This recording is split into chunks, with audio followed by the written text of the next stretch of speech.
Hello, and welcome to the World News. On tonight's World News, we will be discussing the main factors in why America is becoming less and less of a superpower.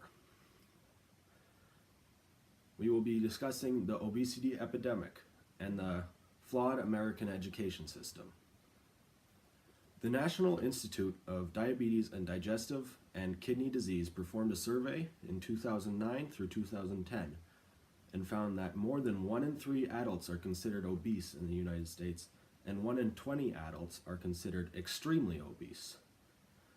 These numbers are extremely high compared to the rest of the world, but the obesity epidemic is no longer only a problem that affects adults. The problems are facing our children in this country as well. Studies have shown that more than 1 in 6 children aged 6 to 19 are considered obese in the United States. And while people may argue that it's in their own self-interest to live any kind of lifestyle they want and to eat any of the foods they want, I think they would be willing to let the government step in and make some regulations on the food industry, restricting the amount of sugar allowed in food, or if they will not do that, at least put the daily percentage of the sugar intake on the side of the container of food you are consuming.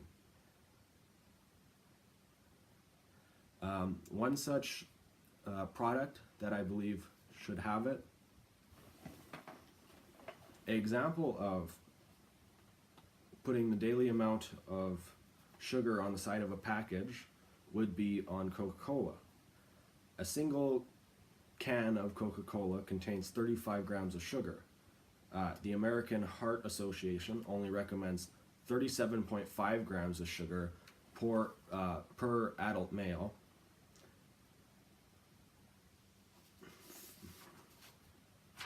While the extra weight may not be the thing that kills you, obesity does raise your risk to the certain diseases. Type 2 diabetes, heart disease, high blood pressure, liver disease, arthritis, certain types of cancer, and stroke. And people will still argue that it's in your own self-interest to eat and drink whatever you want, live your life as your own life. I hope the government steps in to at least put the daily percentage of the sugar intake on the label, so you can think twice when you see the Coke that you're about to drink has 93% of your daily sugar in it. The second main problem America faces today is its education system, all the way from K to 12 and into post-secondary. But the problem I will be focusing on today is post-secondary. I will not focus on K to 12 system because it is a mess of public schools and charter schools, and it's just too big of a problem to fix in this news broadcast. So, the problem with the colleges and universities in the United States is not that they're poor schools to attend. They're great at their education and teaching you what you need to know.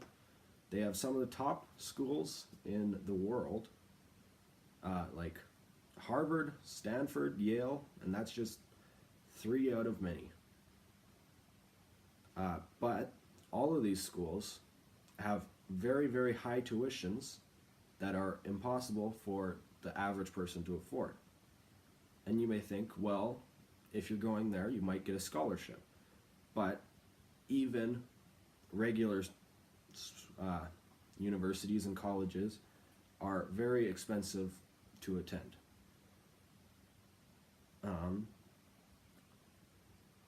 You would think private colleges would be expensive and public universities would be expensive, but public universities are very outnumbered in the United States and are not as good with their teaching. The average private college tuition in 2015 was $32,405. That was for a private college.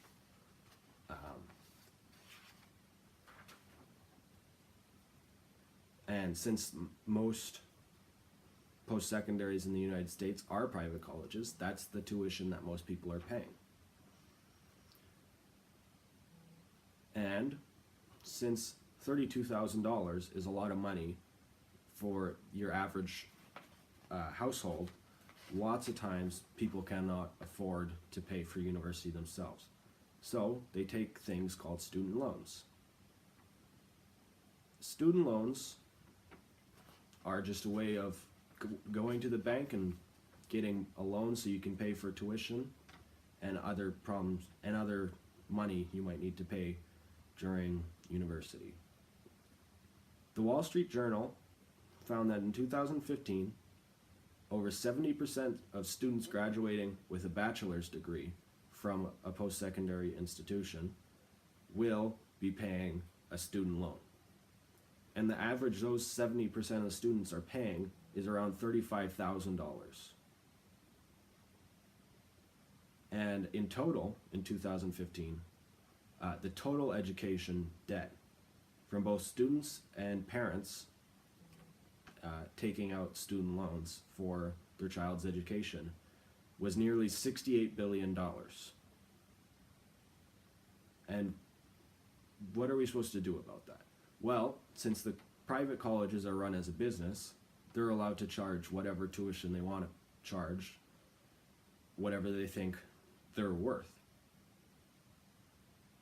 And I think that the government should either step in to make regulations on the amount a private college can charge, or they should work on their private universities and try make them more competitive compared to the private colleges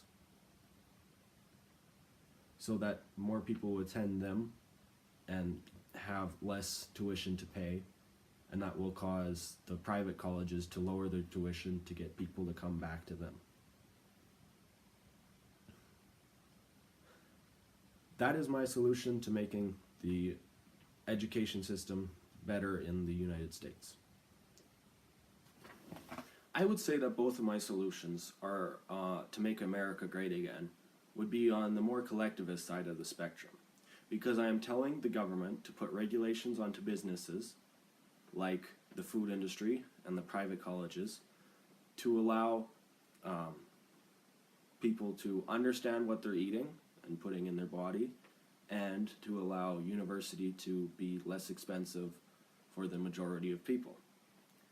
I believe combining these two things would make America a powerhouse again.